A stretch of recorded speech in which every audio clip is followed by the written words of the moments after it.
Hi guys, welcome back to my channel. ಕಾನೂನು ವಿಷಯಗಳನ್ನು ಅತ್ಯಂತ ಸರಳವಾಗಿ ಮತ್ತು ಸುಲಭವಾಗಿ ಕನ್ನಡದಲ್ಲಿಯೇ ಎಕ್ಸ್ಪ್ಲೈನ್ ಮಾಡ್ತಾ ಹೋಗ್ತೀನಿ. ಎಲ್ಲೂ ಕೂಡ ವಿಡಿಯೋವನ್ನು ಸ್ಕಿಪ್ ಮಾಡಬೇಡಿ, ಕಂಪ್ಲೀಟಾಗಿ ನೋಡಿ. ಇನ್ನೂ ಕೂಡ ಯಾರೆಲ್ಲ ನನ್ನ ಚಾನಲನ್ನು ಸಬ್ಸ್ಕ್ರೈಬ್ ಆಗದೆ ವಿಡಿಯೋ ನೋಡ್ತಾ ಇದ್ದೀರಿ, ಪ್ಲೀಸ್ ಸಬ್ಸ್ಕ್ರೈಬ್ ಆಗಿ. ನಾನು ಹಾಕುವಂತಹ ಎಲ್ಲ ವಿಡಿಯೋಗಳು ನಿಮಗೆ ಬಂದು ತಲುಪುತ್ತವೆ. ಈ ಒಂದು ವಿಡಿಯೋಗೆ ನಾನು 50 ಲೈಕ್ಸನ್ನು ಎಕ್ಸ್ಪೆಕ್ಟ್ ಮಾಡ್ತಾ ಇದ್ದೀನಿ. ಪ್ಲೀಸ್ ಲೈಕ್ ಮಾಡಿ. ಈಗ ಭಾರತ ಸಂವಿಧಾನದ ಲಕ್ಷಣಗಳನ್ನು ವಿವರಿಸಿ ಅಂತಂದೇಳಿ ಅವನು ಕ್ವಶನ್ ಕೊಡ್ತಾನೆ. ಭಾರತ ಸಂವಿಧಾನದ ಲಕ್ಷಣಗಳನ್ನು ಈಗ ಒಂದೊಂದಾಗಿ ನೋಡ್ತಾ ಹೋಗೋಣ. ಎಷ್ಟು ಪೇಜ್ ಬರೀಬೇಕು, ಯಾವ ರೀತಿಯಾಗಿ ಬರೀಬೇಕು ಅಂತಂದೇಳಿ ಫುಲ್ ಡೀಟೇಲ್ ಆಗಿ ನೋಡ್ತಾ ಹೋಗೋಣ. ಭಾರತ ಸಂವಿಧಾನದ ಲಕ್ಷಣಗಳು ಅಂತಂದೇಳಿ ಬರೀಬೇಕು. ಬರೆದ ತಕ್ಷಣ ಯಾವ್ಯಾವ ಅಂಶಗಳನ್ನು ನಾವು ಮೊದಲು ಬರಿಬೇಕಂತಂದೇಳಿ ಈಗ ನಾನು ಹೇಳ್ತಾ ಹೋಗ್ತೀನಿ. ಮೊದಲನೇದಾಗಿ ಪೀಠಿಕೆಯನ್ನು ಬರೀಬೇಕು, ಫಸ್ಟ್ ಪಾಯಿಂಟು. ಅದಾದ ನಂತರ ಎರಡನೇದು ಭಾರತ ಸಂವಿಧಾನದ ಬಗ್ಗೆ ಒಂದು 2-3 ಲೈನನ್ನು ನೀವು ಬರಿಬೇಕಾಗುತ್ತೆ. ಮೂರನೇದು ಭಾರತ ಸಂವಿಧಾನದ ಲಕ್ಷಣಗಳು, ಒಂದು 10 ಲಕ್ಷಣಗಳನ್ನು ನೀವು ಬರಿಬೇಕು. ನಾಲ್ಕನೇದು ಆ ಒಂದು ಕ್ವಶನಿಗೆ ಸಂಬಂಧಪಟ್ಟಂತೆ 1 ಅಥವಾ 2 ಪ್ರಕರಣವನ್ನು ನೀವು ಬರಿಬೇಕು. ಅದಾದ ನಂತರ ಐದನೇದು ಉಪಸಂಹಾರ.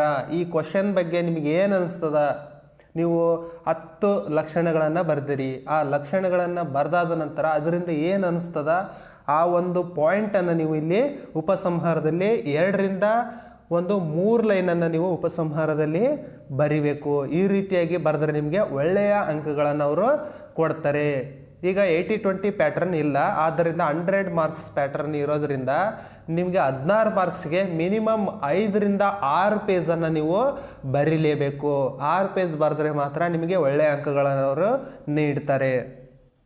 ಈಗ ಭಾರತ ಸಂವಿಧಾನದ ಲಕ್ಷಣಗಳ ಬಗ್ಗೆ ಈಗ ಫುಲ್ ಡೀಟೇಲ್ ಆಗಿ ನೋಡ್ತಾ ಹೋಗೋಣ. ಇನ್ನೂ ಕೂಡ ಯಾರೆಲ್ಲ ನನ್ನ ಚಾನಲನ್ನು ಸಬ್ಸ್ಕ್ರೈಬ್ ಆಗಿಲ್ಲ ಅಂದರೆ ಪ್ಲೀಸ್ ಸಬ್ಸ್ಕ್ರೈಬ್ ಆಗಿ. ಈಗ ನೋಡ್ತಾ ಇರ್ಬೋದು ನೀವು, ಭಾರತ ಸಂವಿಧಾನದ ಲಕ್ಷಣಗಳು ಅಂತಂದೇಳಿ ಬರೆದು ಅದರೊಳಗಡೆ ಫಸ್ಟ್ ಪಾಯಿಂಟ್ ಹಾಕಿ ಪೀಠಿಕೆ ಬರಿಬೇಕು. ನೀವು ಪೀಠಿಕೆ ಒಳಗಡೆ ಯಾವ ರೀತಿಯಾಗಿ ಬರಿಬೇಕು, ಭಾರತ ಸಂವಿಧಾನವು ಬೇರೆ ದೇಶಗಳಂತೆಯೇ ನಮ್ಮ ದೇಶವು ಕೂಡ ಸಂವಿಧಾನವನ್ನು ಒಳಗೊಂಡಿದೆ. 25 ಭಾಗಗಳನ್ನು, 448 ಆರ್ಟಿಕಲ್ಗಳನ್ನು, 12 ಶೆಡ್ಯೂಲ್ಗಳನ್ನು ಹೊಂದಿ ನಮ್ಮ ಭಾರತ ಸಂವಿಧಾನವು ದೊಡ್ಡ ಮತ್ತು ಲಿಖಿತ ಸಂವಿಧಾನವಾಗಿದೆ ಅಂತಂದೇಳಿ ನೀವು ಪೀಠಿಕೆ ಒಳಗಡೆ ಬರಿಬೇಕು. ಅದಾದ ನಂತರ 2ನೇ ಪಾಯಿಂಟು ಭಾರತ ಸಂವಿಧಾನದಲ್ಲಿ ಒಂದು 2-3 ಲೈನನ್ನು ಇಂಪಾರ್ಟೆಂಟ್ ಆಗಿರೋದನ್ನು ನೀವು ಅಲ್ಲಿ ಬರಿಬೇಕು. ಭಾರತ ಸಂವಿಧಾನ 2ನೇದು, ಭಾರತ ಸಂವಿಧಾನವನ್ನು ಜನವರಿ 26, 1950 ಜಾರಿಗೆ ತಂದರು. ಭಾರತ ಸಂವಿಧಾನದ ಕರಡು ಸಮಿತಿಯ ಅಧ್ಯಕ್ಷರು ಡಾಕ್ಟರ್ BR ಅಂಬೇಡ್ಕರ್ ಅವರು ವಹಿಸಿದ್ರು. ನೆಕ್ಸ್ಟ್,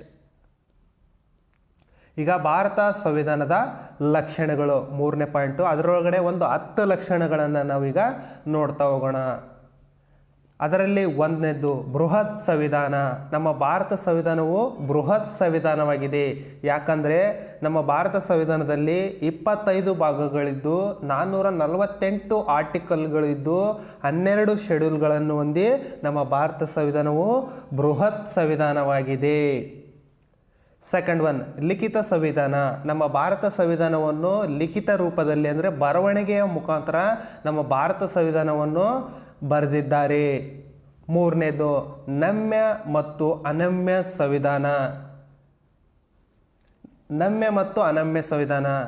ಸಂವಿಧಾನ ಅಂತಂದರೆ ನಮ್ಮ ಭಾರತದ ಸಂವಿಧಾನದಲ್ಲಿ ಕೆಲವೊಂದಷ್ಟು ಅಂಶಗಳನ್ನು ತಿದ್ದುಪಡಿ ಮಾಡಬಹುದು, ಅಂದರೆ ಸರಳವಾಗಿ ತಿದ್ದುಪಡಿ ಮಾಡಬಹುದಾದಂತಹ ಸಂವಿಧಾನವನ್ನು ನಾವು ನಮ್ಯ ಸಂವಿಧಾನ ಅಂತಂದೇಳಿ ಕರಿತೀವಿ. ಅಂದರೆ ಸರಳವಾಗಿ ಮತ್ತು ಸುಲಭವಾಗಿ ತಿದ್ದುಪಡಿ ಮಾಡಬಹುದಾದಂತಹ ಸಂವಿಧಾನವನ್ನು ನಾವು ನಮ್ಯ ಸಂವಿಧಾನ ಅಂತಂದೇಳಿ ಕರಿತೀವಿ. ಅನಮ್ಯ ಸಂವಿಧಾನ ಅಂತಂದರೆ ಕೆಲವೊಂದಷ್ಟು ತಿದ್ದುಪಡಿಗಳನ್ನು ಮಾಡೋದಕ್ಕೆ ಕಷ್ಟ ಆಗುತ್ತೆ, ಅಂತಹ ಸಂವಿಧಾನವನ್ನು ನಾವು ಅನಮ್ಯ ಸಂವಿಧಾನ ಅಂತಂದೇಳಿ ಕರಿತೀವಿ. ನೆಕ್ಸ್ಟ್, ಮೂಲಭೂತ ಹಕ್ಕುಗಳು. ನಮ್ಮ ಭಾರತ ಸಂವಿಧಾನವು ಮೂಲಭೂತ ಹಕ್ಕುಗಳನ್ನು ಒಳಗೊಂಡಿದೆ. ಮೂಲಭೂತ ಹಕ್ಕುಗಳಲ್ಲಿ ಯಾವ ಹಕ್ಕುಗಳನ್ನು ಒಳಗೊಂಡಿದೆ ಅಂತಂದೇಳಿ ನೋಡ್ತಾ ಹೋಗೋಣ.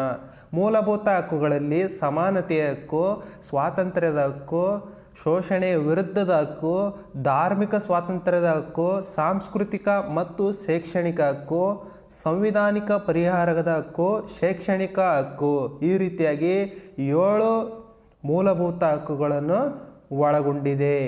ಈ ಹಿಂದೆ ಆಸ್ತಿ ಹಕ್ಕು ಕೂಡ ಇತ್ತು, ಅದನ್ನು ಈಗ ತೆಗೆದುಹಾಕಲಾಗಿದೆ. ಇದು ಮೂಲಭೂತ ಕರ್ತವ್ಯಗಳು. ನಮ್ಮ ಭಾರತ ಸಂವಿಧಾನವು 11 ಮೂಲಭೂತ ಕರ್ತವ್ಯಗಳನ್ನು ಹೊಂದಿದೆ. ಅದರಲ್ಲಿ ಸಂವಿಧಾನವನ್ನು ಅನುಸರಿಸುವುದು ಮತ್ತು ಸಂವಿಧಾನದ ಆದರ್ಶಗಳನ್ನು ಮತ್ತು ಸಂಸ್ಥೆಗಳನ್ನು, ರಾಷ್ಟ್ರಧ್ವಜ ಹಾಗೂ ರಾಷ್ಟ್ರಗೀತೆಯನ್ನು ಗೌರವಿಸುವುದು, ಇದು ಮೊದಲನೇ ಪಾಯಿಂಟು. ನೆಕ್ಸ್ಟು ನಮ್ಮ ರಾಷ್ಟ್ರೀಯ ಸ್ವಾತಂತ್ರ್ಯ ಸಂಗ್ರಾಮಕ್ಕೆ ಸ್ಫೂರ್ತಿದಾಯಕವಾಗಿದ್ದ ಉದಾತ್ತ ಆದರ್ಶಗಳನ್ನು ಗೌರವಿಸುವುದು, ಇದು 2ನೇ ಪಾಯಿಂಟು. 3ನೇದು ಭಾರತದ ಸಾರ್ವಭೌಮತ್ವ, ಐಕ್ಯವನ್ನು ಮತ್ತು ಅಖಂಡತೆಯನ್ನು ಎತ್ತಿ ಹಿಡಿಯುವುದು, ಇದು 3ನೇ ಪಾಯಿಂಟು. 4ನೇದು ದೇಶವನ್ನು ರಕ್ಷಿಸುವುದು, ಇದು 4ನೇ ಪಾಯಿಂಟು. 5ನೇ ಪಾಯಿಂಟ್ ಧಾರ್ಮಿಕ, ಭಾಷಾ ಮತ್ತು ಪ್ರಾದೇಶಿಕ ಅಥವಾ ಜಾತಿ ಪಂಗಡಗಳ ಭಿನ್ನತೆಗಳಿಂದ ಅತೀತವಾಗಿ ಭಾರತದ ಎಲ್ಲ ಜನತೆಯರಲ್ಲಿ ಸಾಮರಸ್ಯವನ್ನು ಎತ್ತಿ ಹಿಡಿಯುವುದು. 6 ನಮ್ಮ ಸಮ್ಮಿಶ್ರ ಸಂಸ್ಕೃತಿಯ ಭವ್ಯ ಪರಂಪರೆಯನ್ನು ಗೌರವಿಸುವುದು. 7 ಅರಣ್ಯಗಳು, ಸರೋವರಗಳು, ನದಿಗಳನ್ನು ಕಾಪಾಡುವುದು. ನೆಕ್ಸ್ಟ್ 8 ವೈಜ್ಞಾನಿಕ ಮನೋಭಾವ, ಮಾನವೀಯತೆ ಮತ್ತು ಸುಧಾರಣೆಯ ಪ್ರವೃತ್ತಿಗಳನ್ನು ಅಭಿವೃದ್ಧಿಗೊಳಿಸುವುದು. ನೆಕ್ಸ್ಟ್ 9 ಸಾರ್ವಜನಿಕ ಸ್ವತ್ತನ್ನು ರಕ್ಷಿಸುವುದು. 10 ರಾಷ್ಟ್ರವು ನಿರಂತರವಾಗಿ ಸಾಧನೆಯ ಮತ್ತು ಸಿದ್ಧಿಯ ಉನ್ನತ ಮಟ್ಟಗಳನ್ನು ತಲುಪುವ ವೈಯಕ್ತಿಕ ಹಾಗೂ ಸಾಮೂಹಿಕ ಚಟುವಟಿಕೆಗಳಲ್ಲಿ ಎಲ್ಲ ಕ್ಷೇತ್ರಗಳಲ್ಲಿ ಉನ್ನತಿಯಾಗಿ ಶ್ರಮಿಸುವುದು. 11 6 ರಿಂದ 14 ವರ್ಷದೊಳಗಿನ ಮಕ್ಕಳಿಗೆ ಉಚಿತ ಮತ್ತು ಕಡ್ಡಾಯ ಶಿಕ್ಷಣವನ್ನು ಕೊಡಿಸುವುದು. ಇದು ಒಟ್ಟು 11 ಕರ್ತವ್ಯಗಳನ್ನು ನಮ್ಮ ಭಾರತ ಸಂವಿಧಾನವು ಒಳಗೊಂಡಿದೆ. ನೆಕ್ಸ್ಟ್ ನೋಡ್ತಾ ಹೋಗೋಣ. ಎಲ್ಲೂ ಕೂಡ ವಿಡಿಯೋನ ಸ್ಕಿಪ್ ಮಾಡಬೇಡಿ, ಕಂಪ್ಲೀಟಾಗಿ ನೋಡೋಣ. ನಮ್ಮ ಭಾರತ ಸಂವಿಧಾನ 6ನೇ ಪಾಯಿಂಟು ಪೌರತ್ವ. ನಮ್ಮ ಭಾರತ ಸಂವಿಧಾನವು ಪೌರತ್ವವನ್ನು ಹೊಂದಿದೆ.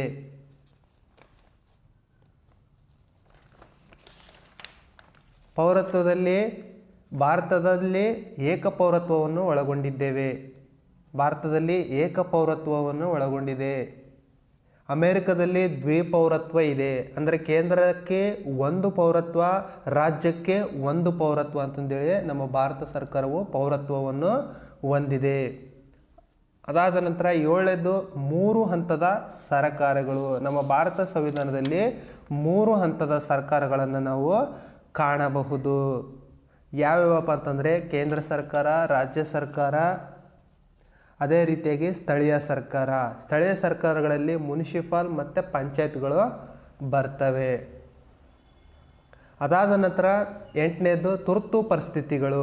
ತುರ್ತು ಪರಿಸ್ಥಿತಿಗಳಂದರೆ ಇಲ್ಲಿ 3 ರೀತಿಯಾದಂತಹ ತುರ್ತು ಪರಿಸ್ಥಿತಿಗಳನ್ನು ನಾವು ಕಾಣಬಹುದು. ಮೊದಲನೇದಾಗಿ ರಾಷ್ಟ್ರೀಯ ತುರ್ತು ಪರಿಸ್ಥಿತಿ, 2ನೇದಾಗಿ ರಾಜ್ಯ ತುರ್ತು ಪರಿಸ್ಥಿತಿ, 3ನೇದಾಗಿ ಆರ್ಥಿಕ ತುರ್ತು ಪರಿಸ್ಥಿತಿ. ಒಟ್ಟು 3 ತುರ್ತು ಪರಿಸ್ಥಿತಿಗಳನ್ನು ನಾವು ಕಾಣಬಹುದು. ಅದಾದ ನಂತರ ಪೂರ್ವ ಪೀಠಿಕೆ. ನಮ್ಮ ಭಾರತ ಸಂವಿಧಾನವು ಕೂಡ ಪೂರ್ವ ಪೀಠಿಕೆಯನ್ನು ಒಳಗೊಂಡಿದೆ. ನಮ್ಮ ಪೂರ್ವ ಪೀಠಿಕೆಯಲ್ಲಿ ಭಾರತ ಸಂವಿಧಾನದ ಇಂಪಾರ್ಟೆಂಟ್ ಕೀ ಪಾಯಿಂಟ್ಸ್ಗಳಾದಂತಹ ಎಲ್ಲ ಅಂಶಗಳನ್ನು ಕೂಡ ನಮ್ಮ ಭಾರತದ ಸಂವಿಧಾನವು ಪೂರ್ವ ಪೀಠಿಕೆಯಲ್ಲಿ ಇರಿಸಲಾಗಿದೆ. ನೆಕ್ಸ್ಟ್ 10ನೇದು ಜಾತ್ಯತೀತ ವ್ಯವಸ್ಥೆ. ನಮ್ಮ ಭಾರತ ಸಂವಿಧಾನವು ಜಾತ್ಯತೀತ ವ್ಯವಸ್ಥೆಯನ್ನು ಒಳಗೊಂಡಿದೆ. ದೇಶವು ಎಲ್ಲ ಧಾರ್ಮಿಕ ವಿಷಯಗಳಲ್ಲಿ ತಟಸ್ಥವಾಗಿರುತ್ತದೆ. ಯಾವುದೇ ಘೋಷಿತ ರಾಜಧರ್ಮವಿರುವುದಿಲ್ಲ. ಈ 10 ಪಾಯಿಂಟ್ಗಳ ಕಂಪ್ಲೀಟಾಗಿ ನೀವು ನೀಟಾಗಿ 3 ರಿಂದ 4 ಲೈನನ್ನು ಬರಿಬೇಕು. ಪ್ರತಿಯೊಂದು ಪಾಯಿಂಟ್ಗೂ ನೀವು 3 ರಿಂದ 4 ಲೈನನ್ನು ಬರ್ಕೋತಾ ಹೋಗಿ ಕನಿಷ್ಠ 5 ರಿಂದ 6 ಪೇಜನ್ನು ನೀವು ಬರೆದ್ರೆ ಒಳ್ಳೆಯ ಅಂಕಗಳನ್ನು ಅವರು ನೀಡ್ತಾರೆ. ನೆಕ್ಸ್ಟ್ ಪ್ರಕರಣ. ಈ ಒಂದು ಭಾರತ ಸಂವಿಧಾನದ ಲಕ್ಷಣಗಳಿಗೆ ಸಂಬಂಧಿಸಿದಂತೆ ಯಾವುದಾದ್ರೂ ಒಂದು ಕೇಸ್ಲ ಇತ್ತಪ್ಪ ಅಂತಂದರೆ ನೀವು ಇಲ್ಲಿ ಬರಿಬಹುದು. ನೆಕ್ಸ್ಟ್ ನೋಡ್ತಾ ಹೋಗೋಣ. 5ನೇ ಪಾಯಿಂಟು ಭಾರತ ಸಂವಿಧಾನದ ಇದರಲ್ಲಿ 5ನೇ ಪಾಯಿಂಟು ಉಪಸಂಹಾರ. ಈ ಮೇಲ್ಕಾಣಿಸಿದ ವಿಷಯಗಳಿಗೆ ಸಂಬಂಧಿಸಿದಂತೆ ನಿಮಗೆ ಏನು ಅನ್ನಿಸ್ತದ ಅದನ್ನು ನೀವು ಅಲ್ಲಿ ಬರಿಬೇಕು. ಉಪಸಂಹಾರದಲ್ಲಿ ಮೇಲ್ಕಾಣಿಸಿದ ಅಂಶಗಳನ್ನು ತಿಳಿದುಕೊಂಡರೆ ನಮ್ಮ ದೇಶವು ಬೇರೆ ದೇಶಗಳಂತೆಯೇ ನಮ್ಮ ದೇಶವು ಕೂಡ ಸಂವಿಧಾನವನ್ನು ಹೊಂದಿದೆ. ಅದು ಲಿಖಿತ ಮತ್ತು ದೊಡ್ಡ ಸಂವಿಧಾನವಾಗಿದೆ. ಪೌರತ್ವವನ್ನು ಹೊಂದಿದೆ. ಒಂದು ದೇಶ ಒಂದು ಪೌರತ್ವ ಎನ್ನುವಂತೆಯೇ ನಮ್ಮ ದೇಶವು ಕೂಡ ಒಂದು ಪೌರತ್ವವನ್ನು ಹೊಂದಿದೆ. ಈ ಎಲ್ಲ ಮಾಹಿತಿಯು ನಿಮಗೆ ಉಪಯುಕ್ತವಾಗಿದೆ ಅಂತಂದೇಳಿ ಅಂದ್ಕೊಳ್ತೀನಿ. ಆದ್ದರಿಂದ ಈ ವಿಡಿಯೋವನ್ನು ನಿಮ್ಮ ಸ್ನೇಹಿತರಿಗೆ ಮತ್ತು ಫ್ಯಾಮ್ಲಿಯವರಿಗೆ ಮತ್ತು ಎಲ್ಲರಿಗೂ ಕೂಡ ಶೇರ್ ಮಾಡಿ, ಲೈಕ್ ಮಾಡಿ, ಹಾಗೆ ಸಬ್ಸ್ಕ್ರೈಬ್ ಆಗೋದನ್ನು ಮಾತ್ರ ಮರಿಬೇಡಿ. ಮುಂದಿನ ವಿಡಿಯೋದಲ್ಲಿ ನಾನು ನಿಮಗೆ ಮತ್ತೆ ಸಿಗ್ತೀನಿ.